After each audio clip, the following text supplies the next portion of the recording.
acknowledging the historical injustices stemming from theft, dispossession, and colonial exploitation, the panel underscores the significance of this process in addressing deep-rooted inequities.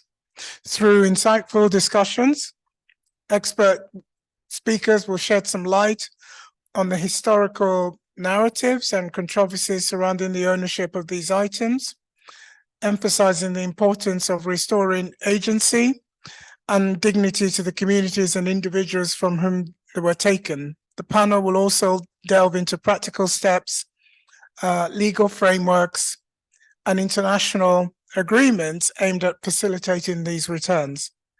So we have, in terms of the panel, Dr. Hanna, who is online, and she's joining us from Egypt. Dr. Hanna is an international figure in the world of archaeology. She did her undergraduate studies in Egyptology and archaeological chemistry at the American University of Cairo, and has been campaigning for the return of Egyptian antiquities back to Egypt. We'll also be joined by Dr. Etienne Joseph, so if you can join us up here. Dr. Etienne Joseph runs an organization called Decolonising the Archives, where they're looking to engage with archives, allow access for African descended people to interact with their history, and also to train people to interact with those archives.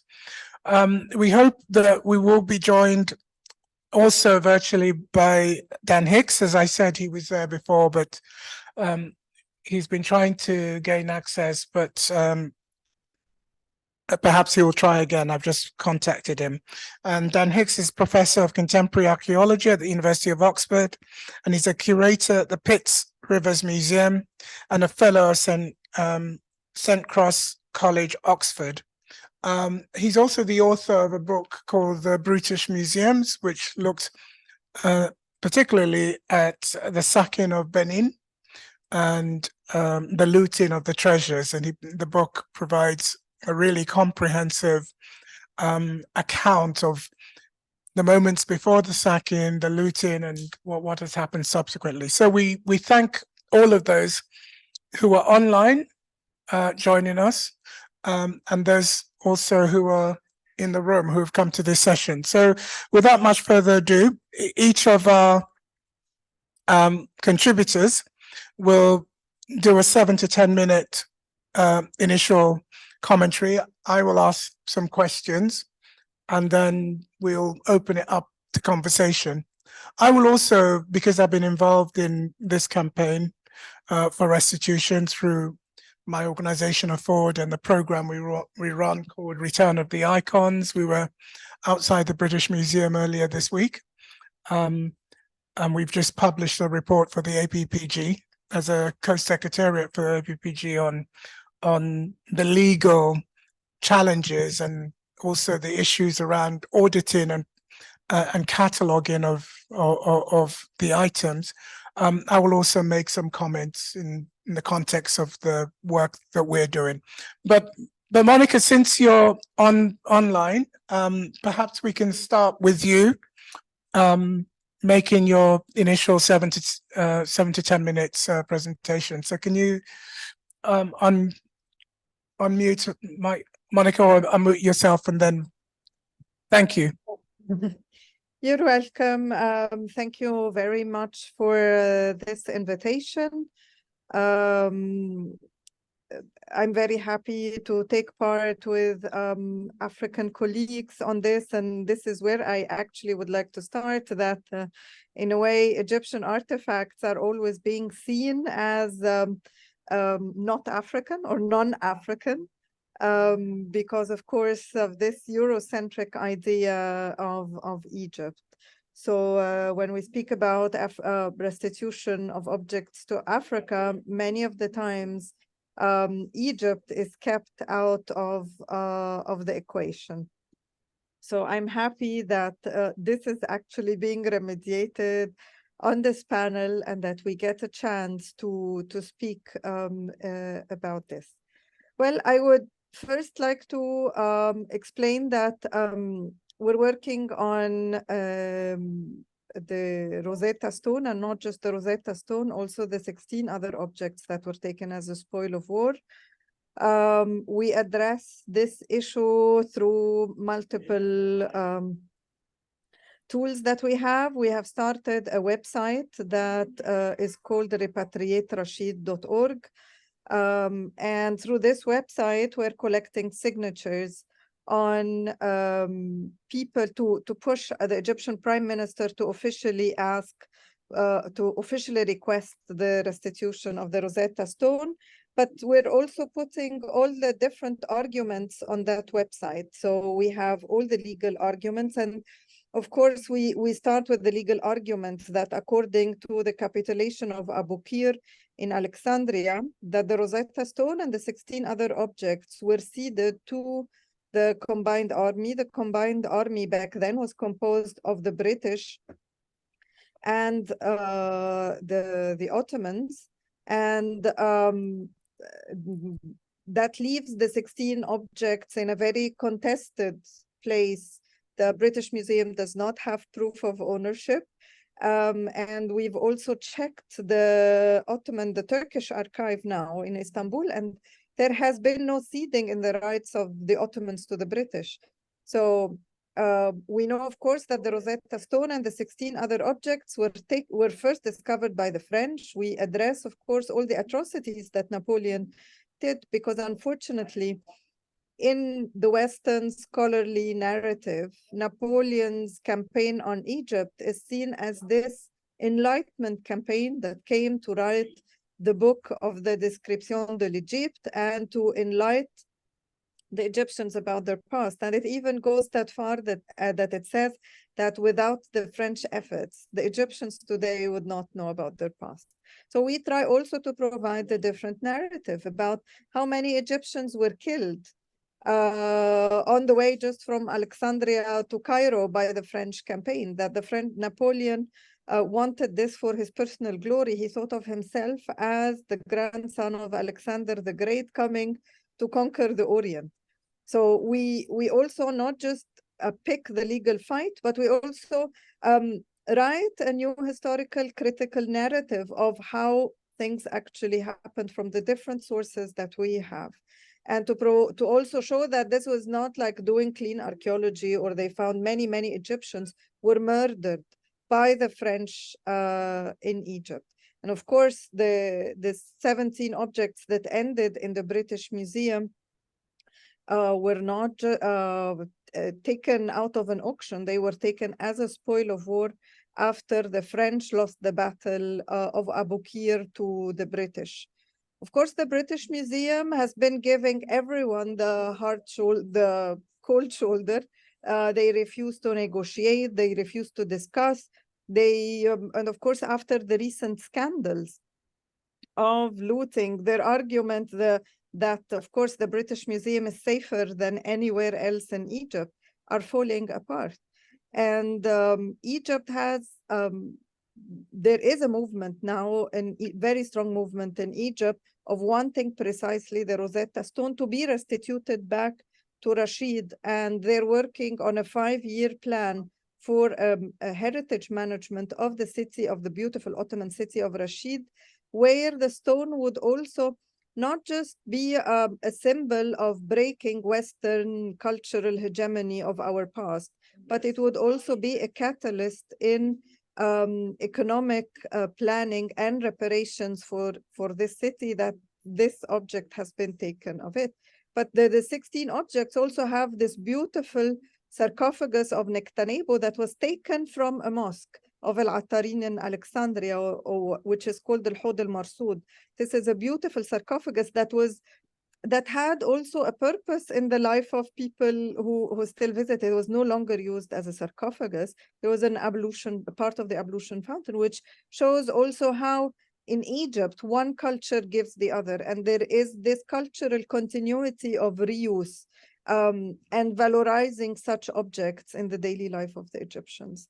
Today, we Egyptians are putting enough pressure on the current government that we're confident that very soon there will be official requests to the British Museum via the Ministry of Foreign Affairs. We have already been asked as academics to write the verbal of which the government would officially ask the stone and the 16 other objects. And it does not only stop at these few objects. The Rosetta Stone, of course, with its decipherment by Champollion, is a symbol of the cultural imperialism over our culture. So we hope that by breaking the cycle, by breaking this cultural power that the British Museum is holding over the cultural other, we would also open the door for proper dialogue on restitution and reparations. And our main target is not just restituting the objects, but also restituting the agency for Egyptians to produce knowledge about their past. And I thank you very much.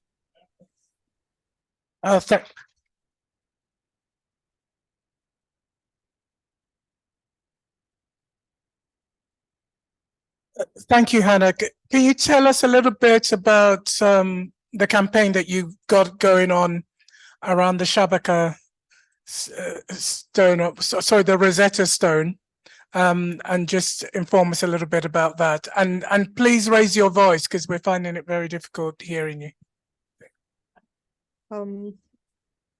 Okay, can I share my background? It's disabled. I cannot share the website. Our technical wizard is going to allow you to do that. All right, lovely.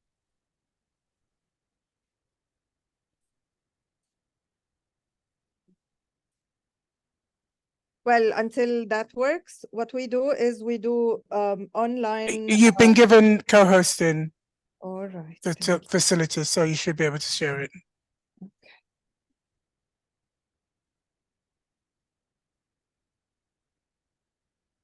Okay, this is our website. It's in English and Arabic. We have the petition here. We have historical background. We also discuss travel inequality, about how the object is actually more accessible in Egypt, that it to most of world citizens than it is in the British Museum. We discuss the importance of a repatriation, the legal justification, then people can, of course, sign the petition. There are more about the economic benefit. We keep updating also our website with different arguments that we find. We invite different collaborators to write articles for the website. The website is also available in Arabic because our main target are the Egyptians. So this is part of awareing the Egyptians about what has been taken from them. So we mainly speak to the Egyptian public because we believe that a bigger problem lies also in the lack of published material about the Egyptian heritage in Arabic. And many of the Egyptians are not aware of the academic discourse because of the language barriers. So we try as much as possible to put this in Arabic so people can have such discussions among them and have access to the knowledge, not just to the object. So this is the first thing that we're doing, which is the website. The second thing is that we also go and give talks where the object was found. So in Rashid City, in Rosetta, we go and we discuss with the people. We tell them about the campaign. We ask them to sign. We think of them of future plans. We've started a 5-year plan for restitution. So if the object is in the city in 5 years, what the city needs so that it's open and accessible by the tourism for the international travels as well as the Egyptians. The third thing is that we worked with Luti on doing a digital repatriation model, and it will be online very soon, where any visitor to the Fort of Rosetta, which is the provenance of where the object was taken out from, they will be able to access the stone that we scanned from the British Museum with their Snapchat application. And not just that, we have transcribed all the inscriptions on the stone, so people can have access to the knowledge, something which is not at the British Museum. People can read the stone in ancient Egyptian, in Greek, and in Demotic, in Arabic, and in English. Thank you. You're welcome. Yeah, the sound was very low, but I picked up most of that, and I hope the audience did as well. So please hang on with us as we have the broader conversation. I'm going to go next to Dr. Etienne Joseph, who runs Decolonising the Archives organization. So Etienne, if you can tell us a little bit about the Decolonising the Archives and also why restitution matters, because I think people are aware it's not just the artifacts, it's also human remains, it's also manuscripts, very important manuscripts that are all over the place in different, the British Library has a collection, and many of the universities also have collections of important manuscripts as well. Yeah, I was about to say I'm going to add to that. Greetings, everybody. How's everyone doing? It's a bit cold in here, so apologies for that. We'll do our best. So first of all, acknowledgement to any elders and to their ancestors, and give thanks for being here today. Give thanks to the All-Party Parliamentary Group for African Reparations for putting this on. I think it's a very important initiative, and I give thanks for the invitation to speak, and also to Onyekachi Wambu. Thank you very much, Onyekachi, for the invitation. So thinking about restitution, I've been asked to say a few words about DTA, Decolonising the Archive. The project, its importance for African heritage archives, and also the reframing of histories.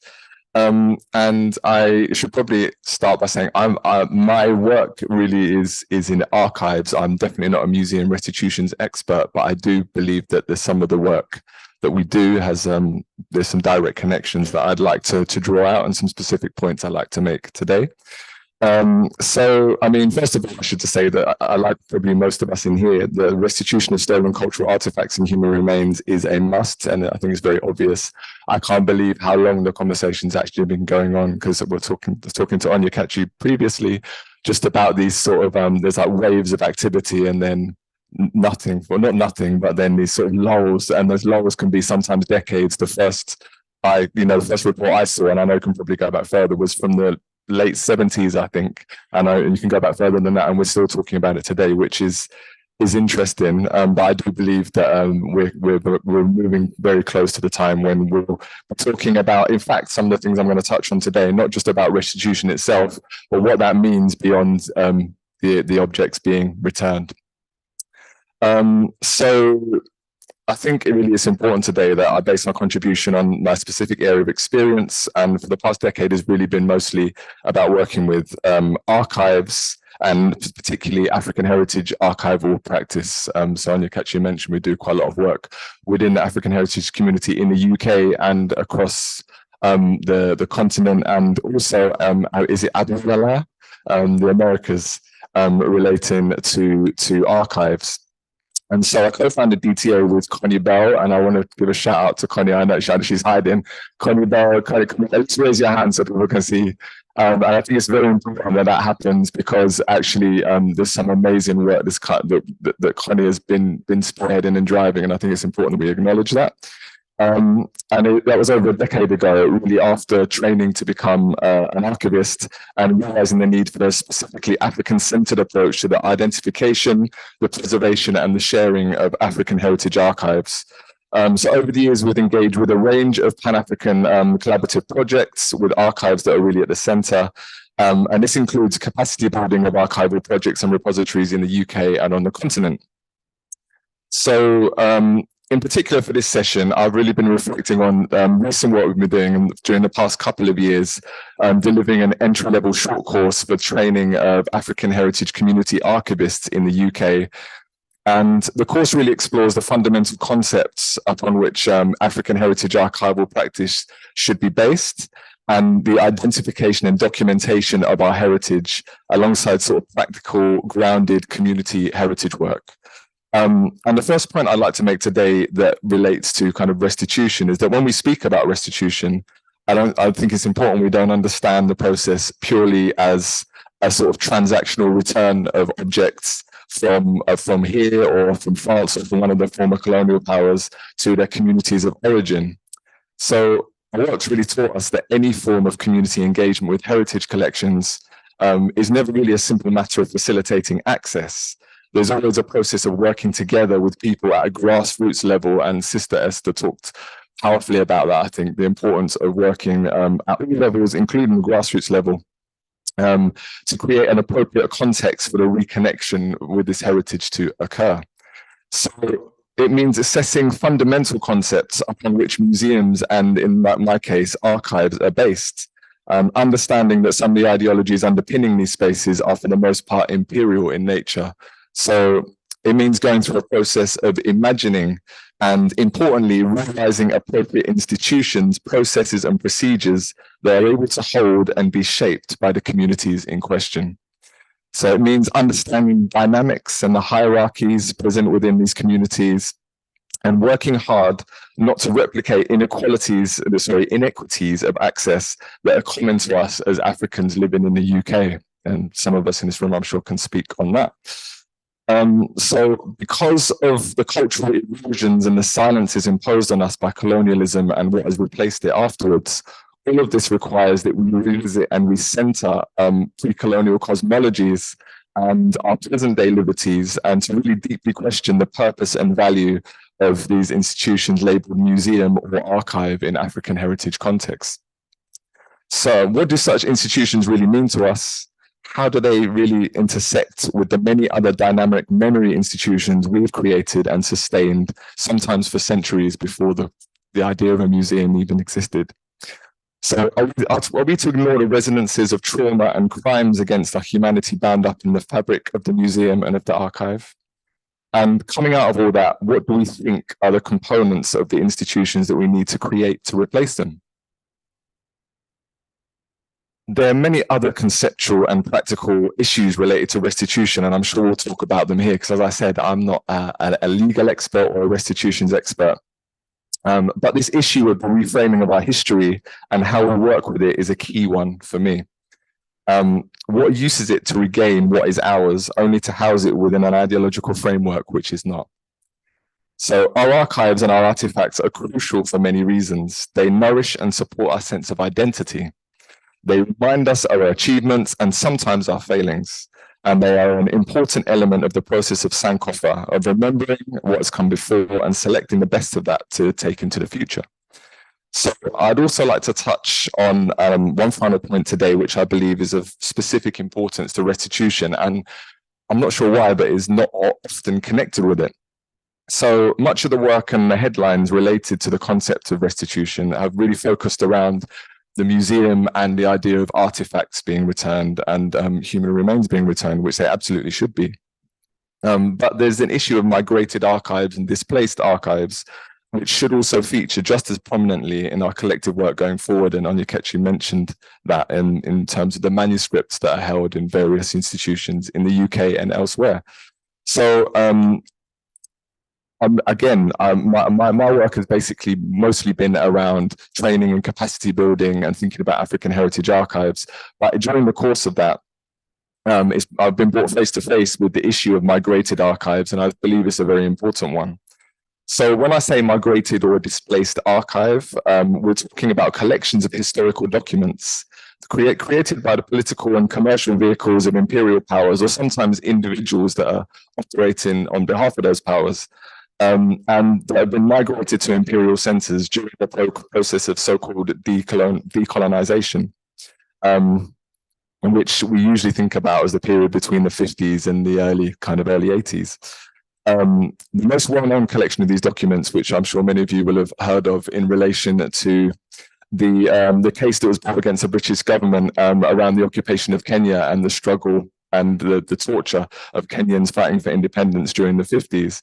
And we sort of became aware of this set of documents, quite a large series of documents that were previously, I think it took a while for the government to admit that they existed. And so that's maybe the most prominent in the UK, but there are several other examples and many more collections that are held by governments and repositories across the world. One that I've been sort of directly connected to, and there's a couple of there's a representative in the room as well that links to that, is the Botswana collection donated to the School of Oriental and African Studies, otherwise known as SOAS, by Albert and Florence Locke, which was created during their work as missionaries. And I think subsequent to the independence of Botswana, I think Albert Locke was also made, I can't remember the exact term, but I think Speaker of the National Assembly for a number of years in the late 60s into the 70s. And so those archives are now in SOAS, and the SOAS have agreed that they should, they agreed that it's okay to make copies for, so people in Botswana are able to access those, but there's no funds anywhere to do that. And we've been finding it quite challenging to source funding for that kind of repatriation effort. So archives are of importance to the people of the nations that they document, in this case, Botswana. Even where there's willingness from the holding institutions, the financial barriers often make the process a challenging one to complete. So, like the artifacts we're talking about today, the dislocation of these collections from the communities they relate to has a profound effect on historical research, identity formation, and the process of sankofa, because it means there's literally gaps in a nation's history, and those people on the ground are unable to access that material. So, and in many cases, these papers are almost completely inaccessible, or sometimes they're accessible only by paying for them. So, as we're in a room full of people engaged in the restitution process or interested in the restitution process, I really thought it was important to raise this issue so that in the future, the issue of migrated archives, displaced archives, can be considered as part of the same conversation. So the important work that's been done to date, and there has been some work done, there's not enough time to go into it all now, but there's some reports and motions that have been put together over the years. Again, a long time ago, starting in 1998, but no, it's 1977, then 1998, then going into the 2000s, but we're still talking about it and there's still work to do. So yeah, I wanted to make sure that that was connected.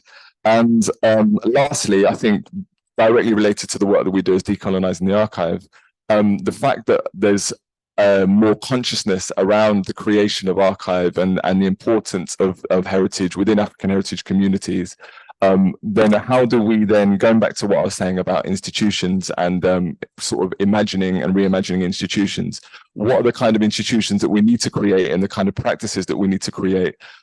So, because at the moment, we're kind of at risk of being in a similar position again, where I've worked personally with a number of people with collections, and then they're having to decide sort of which institution that they're going to give those collections to, that they may not necessarily want to, but there's not really much alternative.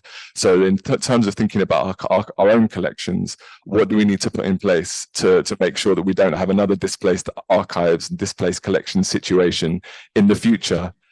Because we don't have our own institutional frameworks set up today.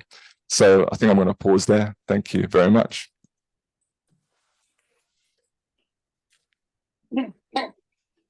Thank you, Etienne. I'll just make some comments about our own work, and then hopefully I can open it up to a conversation. And what we're trying to do is, please tell us who you are, the work that you're doing in this area, and we're trying to see if we can, through this conference, come up with new declarations, new strategies for how we move forward in terms of on this particular track of restitution, and then that would form a plank in the overall restitution and reparations campaign. In terms of our work at Afford, we launched a project called Return of the Icons in 2020. We began with doing a mapping report, which is on our website, afford-uk.org. And that mapping report revealed four pathways for return. The first was to get a change in the law. Getting a change in law was important because the national museums that which are, the British Museum, the British Library, the V&A, even Kew Gardens, these national museums that are funded directly by government cannot, by law, through the 1983 Heritage Act, break up their collections. So if we are going to get anything back from those national collections, we would need a change in the law. A change in the law has happened. There has been an amendment to the change in the law, and that happened when some Nazi looted items were discovered in the collection of the British Museum, and a Jewish family then launched a case, a test case against the museum, and they lost the case, but it was felt to be so reputationally damaging to the British Museum that the law was changed. Specifically, there was an amendment to allow the return of Holocaust looted material. Now that change in the law was important because once you've said that Holocaust looted material have to be returned if there exists in any of the collections, you then have to find out if there are any Holocaust looted material in the collection. So there's an audit and takes place, which is an amazing thing because the huge resources that are put towards this audit. So that was one point, the law, the first pathway back, and changing that national heritage, the Heritage Act 1983. Now, most of the stuff from Africa and elsewhere is not actually held in those national collections. It's held in regional collections like Glasgow Museum, Manchester Museum, the Horniman, these regional museums. And those can return because there isn't any legislation. So where that happens, you have to now engage with the Board of Trustees. Some of them are owned by local councils. If you go to Derby Museum, I think or Ipswich is owned by the local council. So you have to do that engagement and get the trustees to agree to begin a process of restitution. And that can be a challenge, or sometimes it isn't, when you have some progressive trustees and other staff members who make that push internally. So Horniman, for instance, returned 72 Benin bronzes last year, because they undertook that and they found a clause in the Charities Act, because most of these museums are charities, that allowed them to do that. So a voluntary return is the second way that these can be returned. The third way was that test case that, as I said, the Jewish family launched against the British Museum. They lost it, but the law was amended to allow a specific changes in the law to allow Nazi looted material to go back. And then the fourth pathway that we looked at was we called miscellaneous, and it involves a lot of things that people are considering, such as replicas, such as long-term loan agreements that you could do. But again, all of those are not quite the right thing to do. I mean, again, if you're doing a replica, who owns the original and who gets the replica? And some of the museums here are trying to argue that they should hang on to the original, and they're not signing over the deeds of ownership. And then also, if it's a long-term loan, there are discussions that are going on with the V&A and some African institutions about returning stuff on a long-term loan basis.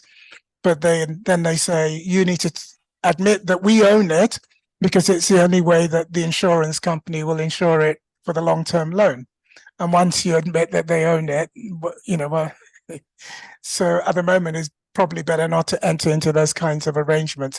So those are the broad legal issues that we've been looking at as part of the APPG. Over the last year, we held some hearings to go deeper into those issues, to look at best practice, talking to people like the Horniman and others as to how they did it. There's a clause in the Charity Act that allowed the Horniman to do what it did. And then last year, the Charity Act was revised. And although the Charity Act, the new one, 2022, is now in effect and is on the books, that particular clause has been frozen for review, because I think they then understood that people were using it to return things. And so probably nothing's going to happen in terms of that clause until we have a new government, because these the ones that we have at the moment are not very keen on or returning anything. And their philosophy seems to be as much as let's retain this and explain it, rather than sort of hand stuff back. So that's the broader context. And then I just wanted to finish very quickly about why this matters. It matters on a number of levels. If the argument that the British Museum make is that, they're running a world museum. People can come here and see these artifacts in context next to other world classical artifacts. But then we also make the point that, look, if you're a student, a scholar, trying to get a visa to come to England to see this, let's accept your argument, which we don't. Trying to get a visa to come to England or the UK to see this stuff is virtually impossible now if you're under 30 and you're a young African.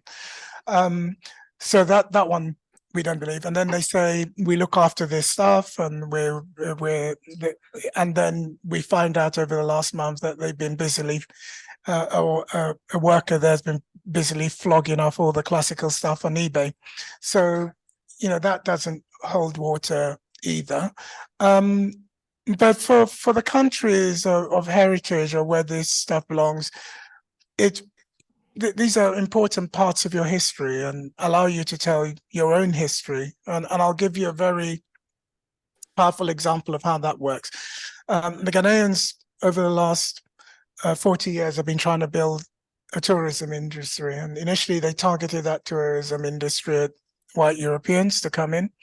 And they weren't getting a lot of traction. There were better offers on the African continent. There was Egypt that has its remarkable heritage. There was, the Serengeti with the animals and the safaris, South Africa. So there were just other locations that were much more successful in attracting lots of tourism.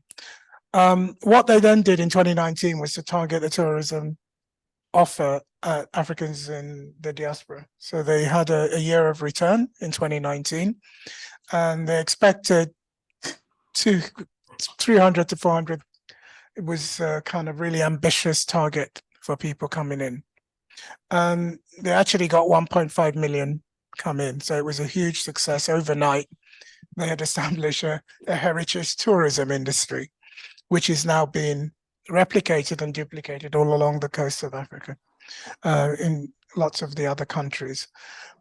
That tourism industry, or those numbers of 1.5 million, generated an additional $1.8 billion into the Ghanaian economy.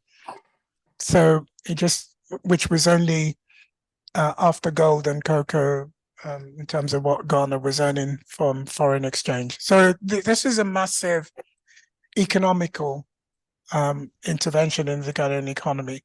And then I went in 2019, December. Accra was just transformed with everybody from the diaspora coming back. At the sublime level, you had Jay-Z, or ridiculous level, depending on how you see, you had Jay-Z and Beyonce in town. It was just an amazing experience. And then everybody makes a pilgrimage to the castles, which is emotionally devastating experience, you know, the doors of no return, which the Ghanaians have now converted into doors of return. And after you leave there, you're like, you know, what else was going on in Ghana before all of this?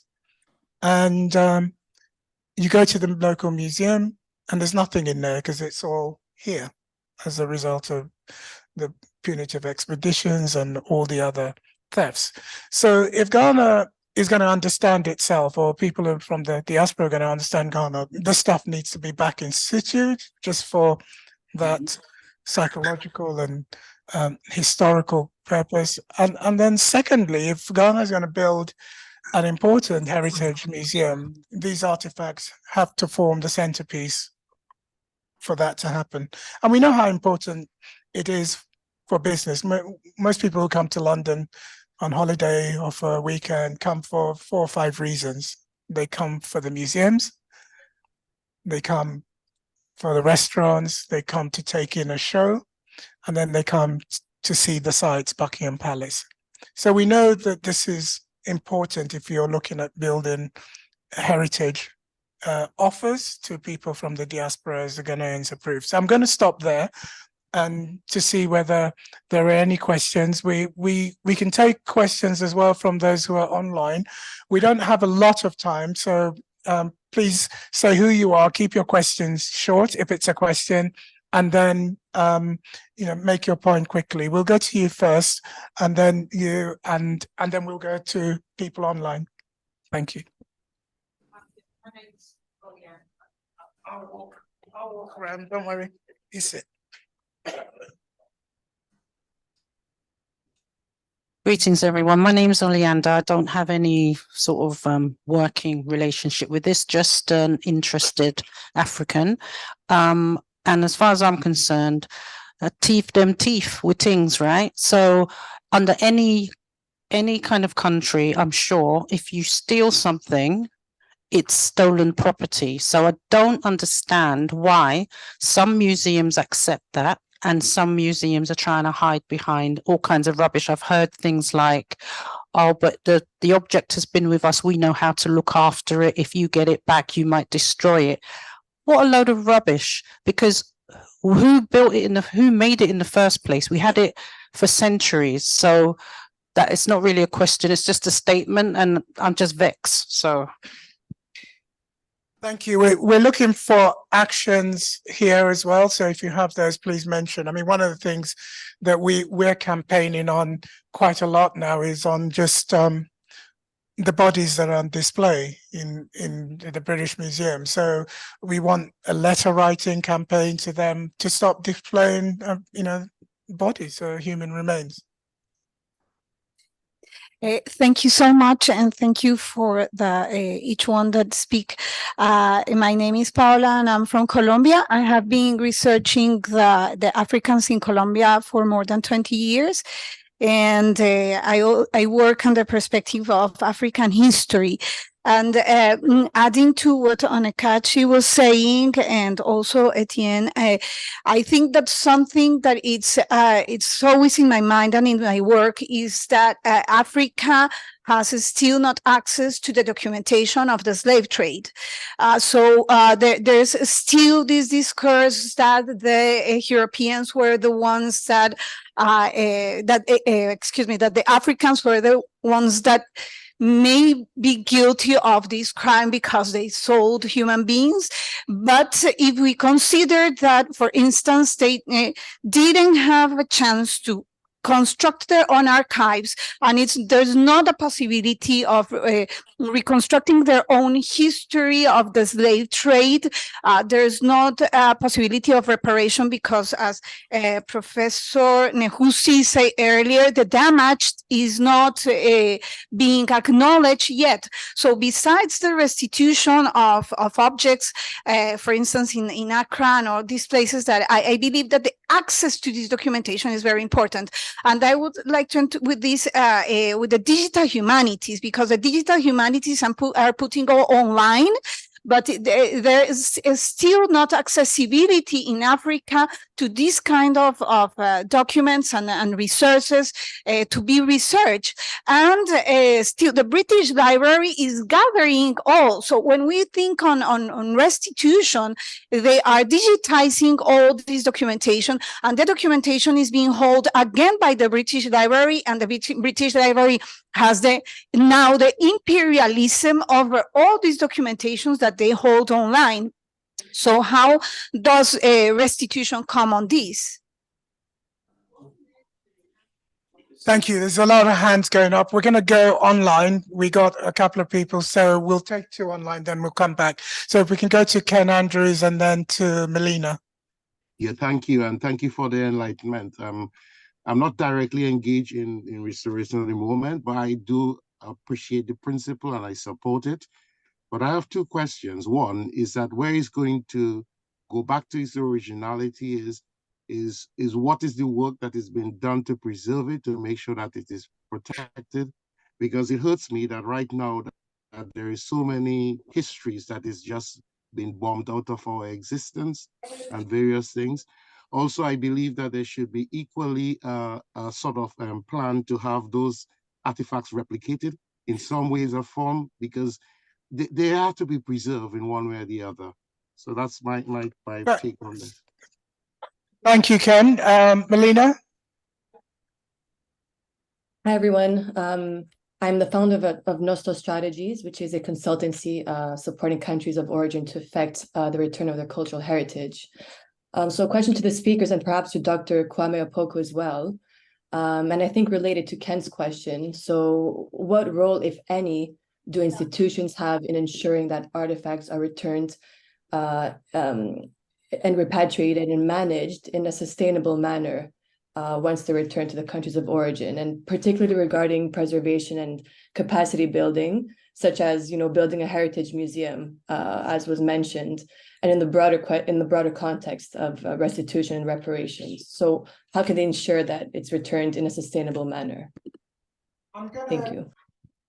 If you indulge me, I'm going to go to Professor Kwame Opoku, who is based on the continent, and also to Monica to answer those questions about preservation on the continent. I'm aware, as I said, now the museum sector in Africa is, there's a massive rebirth of the museum sector.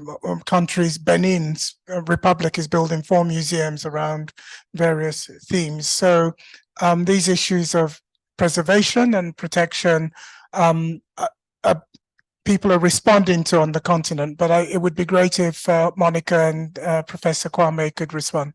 Okay, I think the first thing, I want to go back a little bit to Orientalism by Edward Said, and he specifically discusses this in one of his chapters, that there is a continuous attitude towards this monopoly of scholarship, that there is this monopoly of scholarship and preservation over the heritage.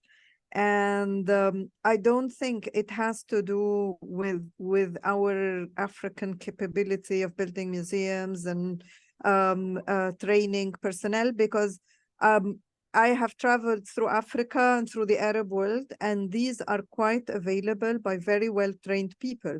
So, and sometimes who actually do much better conservation and preservation than places around the world. I've seen that in Berlin recently, there were attempts of pouring olive oil on the objects in museums, and took them quite a lot to conserve. So I think that we need to change the narrative of, oh, you don't have museums, oh, you don't have preservation personnel, to no, we actually have these. It's not a matter of us having the capability of doing this, because what I've seen is that such capabilities are available everywhere. But it's the discourse that's always showing that, oh, there isn't. I've met conservators from all North Africa, South Africa, Kenya, Ghana, I've met, people who are very well aware of what needs to be done for the objects. It's just that there is this stereotype that Africa is not ready to have the objects back. And of course, speaking about Egypt, Egypt has had a museum since 1879. So we've had museums, we've had conservation labs for over 150 years, and still we have not been able to restitute a single object that was taken under colonialism. So it's a political argument rather than a real on the ground situation that Africans need to know better how to take care of their past. And I am sure that within the framework of the African Union and African collaboration, we can provide such continuous training, continuous preservation. Egypt now in the Grand Egyptian Museum has state-of-the-art labs. We have many archaeological laboratories and conservation laboratories all through Egypt. And if I'm just saying, I mean, any African colleagues think that through their institutions, they need further training, for example, on nanotechnology preservation or other further very detailed scientific things, I am sure within the African framework, Egypt can also provide that. But again, we have to change the narrative. It's not that we're not ready. It's because they do not want to give back the objects. Thank you, Monica. Professor Kwame, please unmute.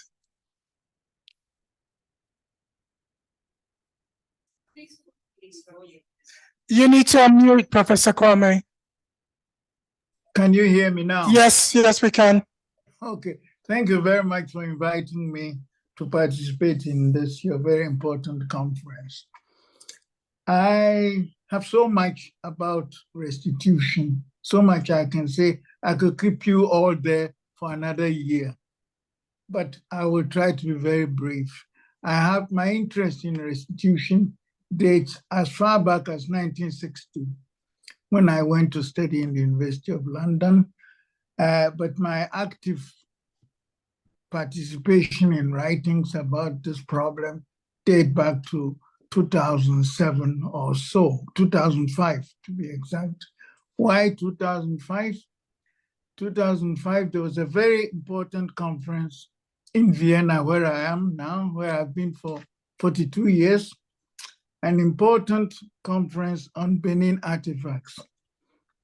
You will notice that apart from me, hardly anybody mentions this conference on the Benin artifacts.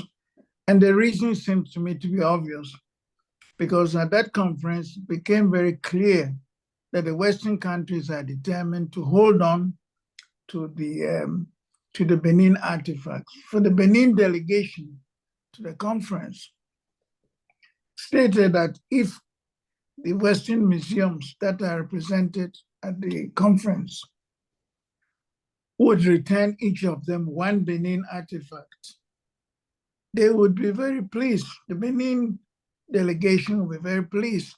One object.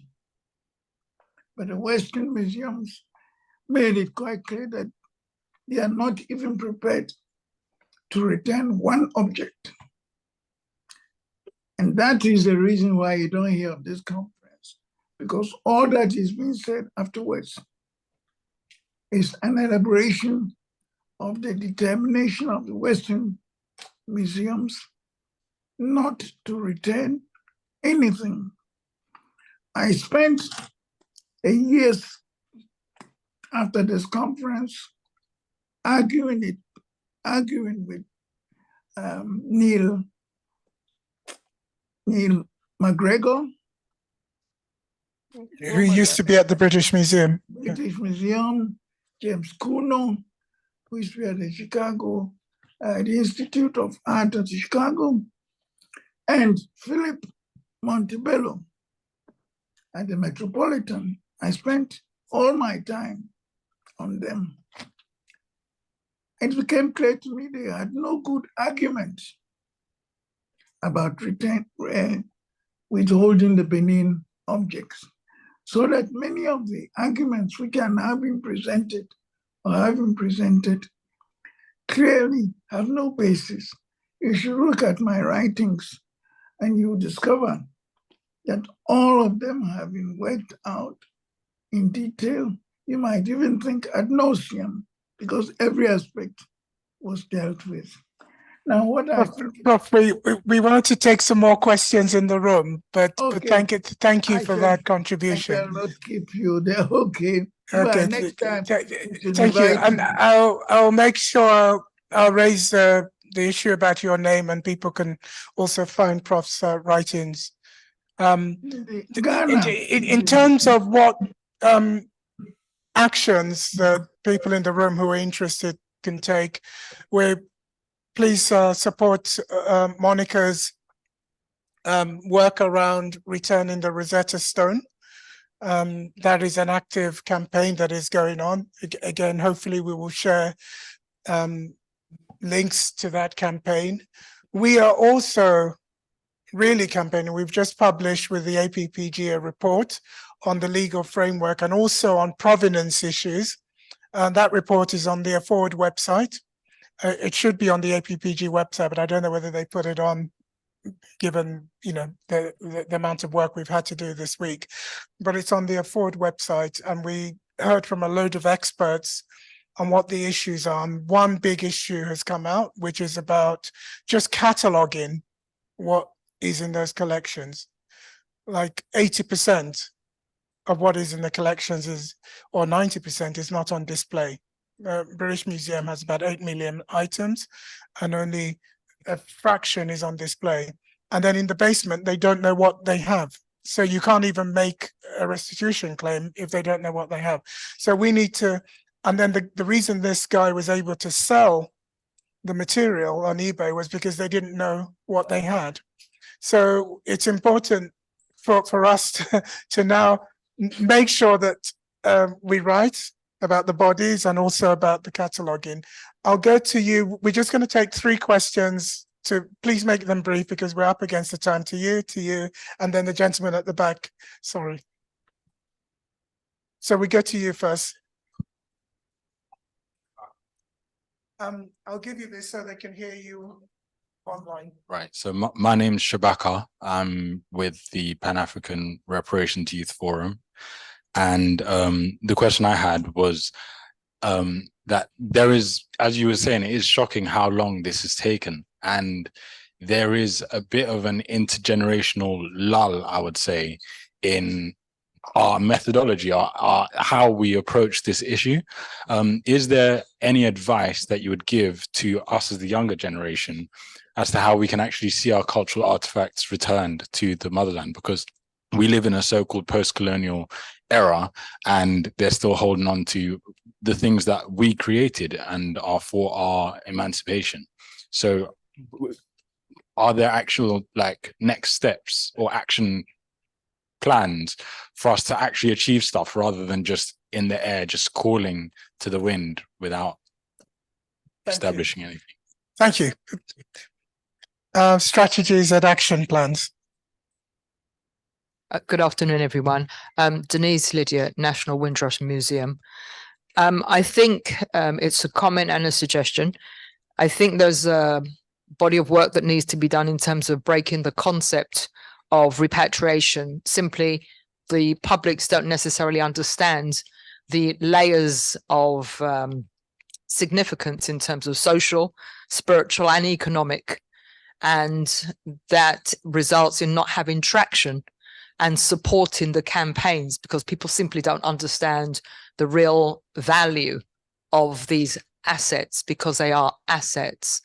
And I think it's about how we engage with young people and how we draw that narrative and present it through the arts and other ways so that people can get traction and understand that there's significance in these objects and put their weight behind what is already embedded and what is already on the ground. Certainly you referenced that in Egypt. How can you get people engaged in the narrative of support?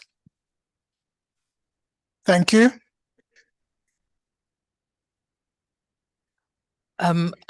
This is an action, not necessarily for those in the room, but you were mentioning local government.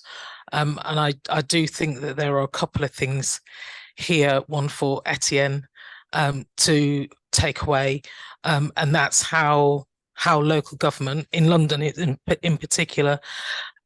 My name's Carol. I'm not sure who asked me that. My name's Carol. How local government can do a little bit more work around bringing up the next generation of archivists and curators as well to tell this story and this narrative. It's a conversation, Etienne, that I have been having with others who you will know, and it might be one that we want to try and continue outside of this forum. I'd really appreciate that, because I think there's a huge amount that we can do, and it's something that I've really wanted to lead on over the last few years. And then there's, I think there's a recommendation for the APPG. London councils are learning from the anti-racism work that Hackney has been leading on. And I think there's a recommendation in there specifically about the points that you mentioned on what they can do under their anti-racism strategy to work with the regional museums on a strategy for repatriation. More than happy to have a conversation with you outside of here. Get your number. Yeah, so thanks for that. Etienne, do you want to respond to some of those? I'm aware that you haven't had a chance to.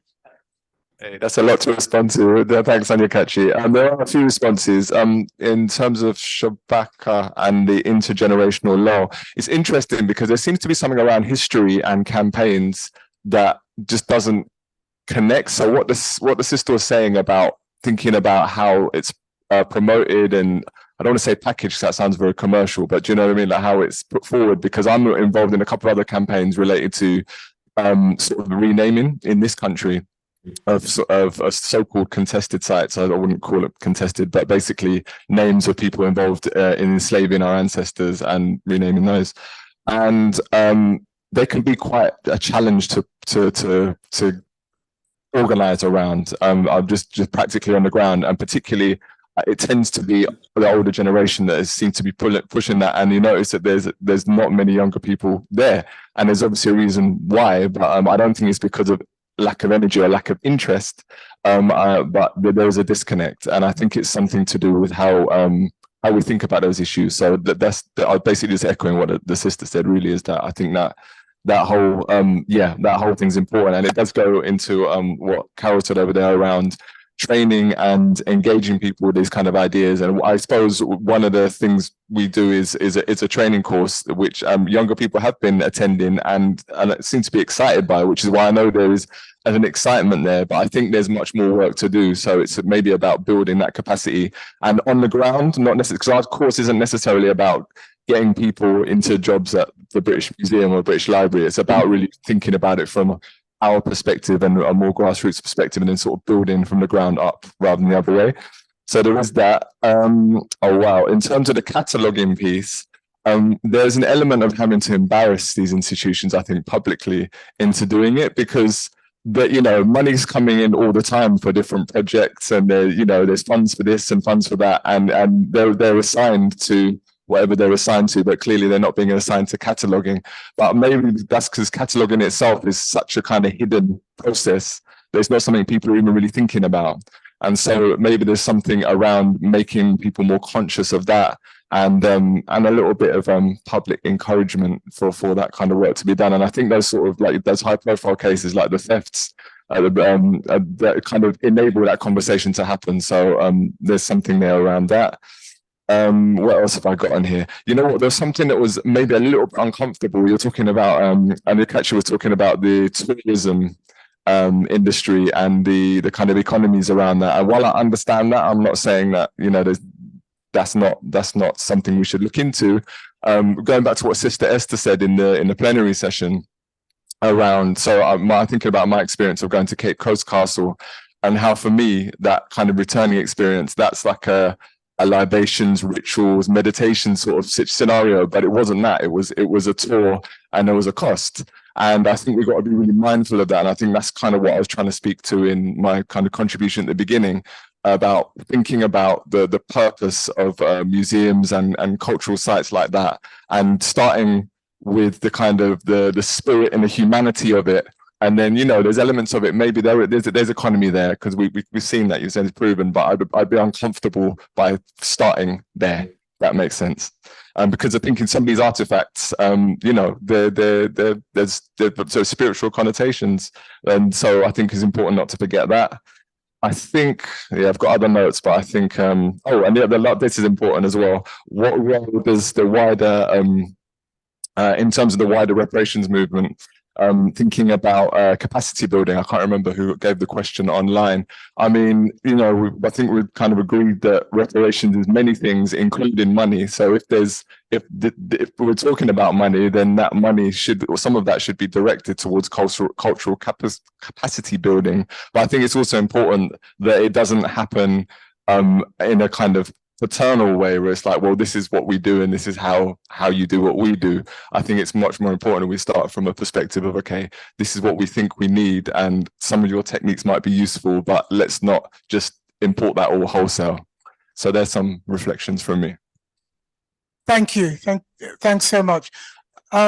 We've got one more question online from Representative Carol Amon. So if you can say that, and then Monica, if you can wrap up on your side, and we'll finish here. We're supposed to finish at 4, so we're basically on the clock at the moment. So if Representative Amon can Carol, just say your question very quickly.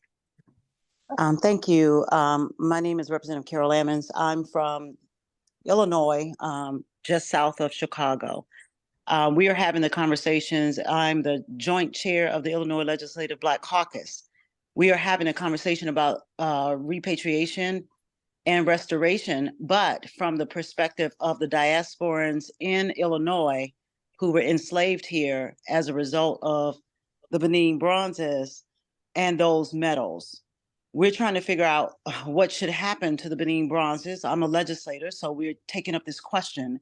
What should happen to the Benin bronzes that were made with the metal manillas paid to the Benin Kingdom in exchange for captives sold in the transatlantic slave trade?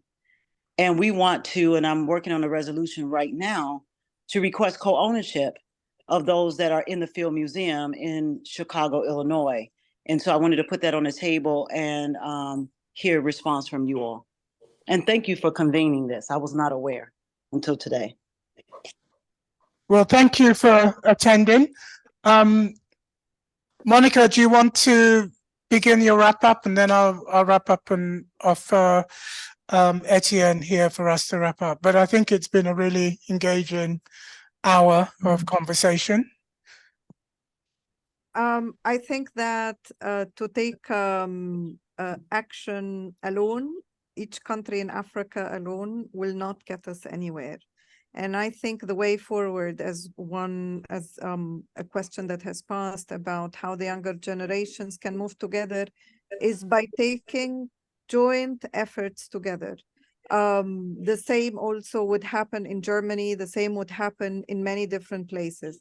The reason I think that we are not reaching tangible results is that we are tackling the problem as separate countries, separate also individuals in the country, sometimes trying to move the country. But I think if there is a stronger movement with African countries together and collaborating together, getting contacts, creating a strong network of information, of restitution and repatriation, of people who work can provide pro bono legal advice, and so on and so forth.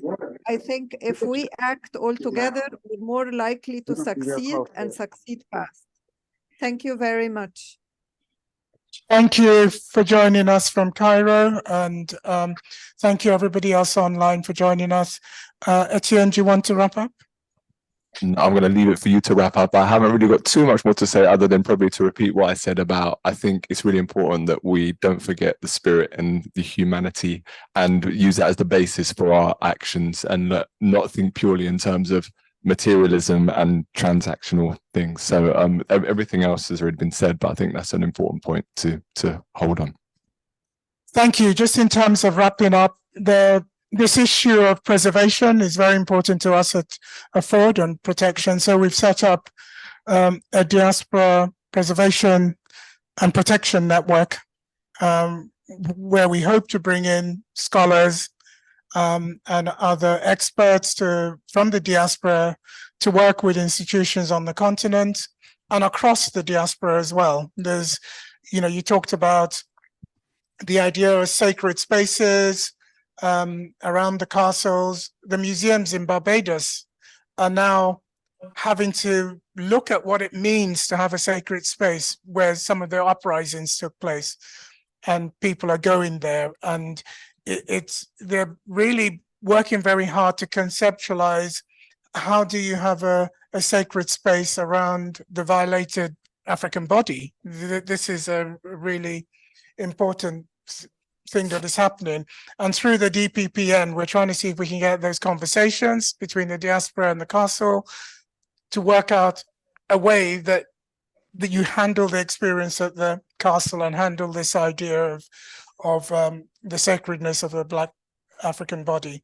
So those conversations are going on. And if the younger people, we're trying to see if we can develop a youth wing of that diaspora and protection network where people can come in, get some expertise, and later on become experts themselves in how we access our history. So I'll leave you capture your data on that. Representative Carol, thanks very much for the question. And it's a challenging one, but since we've been doing this work, it was always clear since 1995, when I started a Remembrance Day as well, that there are issues that we need to deal with as Africans. So the dialectic is not necessarily Africa and the West. There's also an intra-African dialogue that we need to have.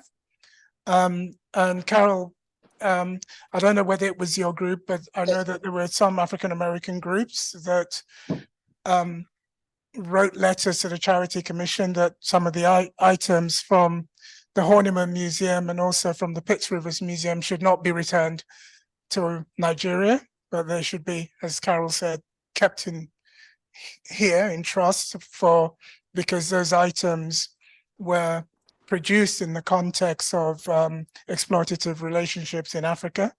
I say that each of these items is a history in itself, and we need to, these demands to have them back mean that history comes alive again, and we can discuss what was involved around the creation of the items. But I think that one thing I would say in response to Carol is to say that there is a dialogue that Africans need to have. And I think we need to have that. And then there's a dialogue that we're also having between Africans and Europeans. So I would just say to you, let's continue the dialogue. I'm glad that you're here today. And through the APPG, perhaps we can sit down and look at win-wins for both in terms of the points that you're making and the broader point that we're making, that this stuff needs to come out of the British museums and be returned to African sovereignty, however we just define that African sovereignty, whether it's African sovereignty in the diaspora or African sovereignty on the continent. So I'm going to thank you all for coming in and participating in what was a really rich discussion. Thank you.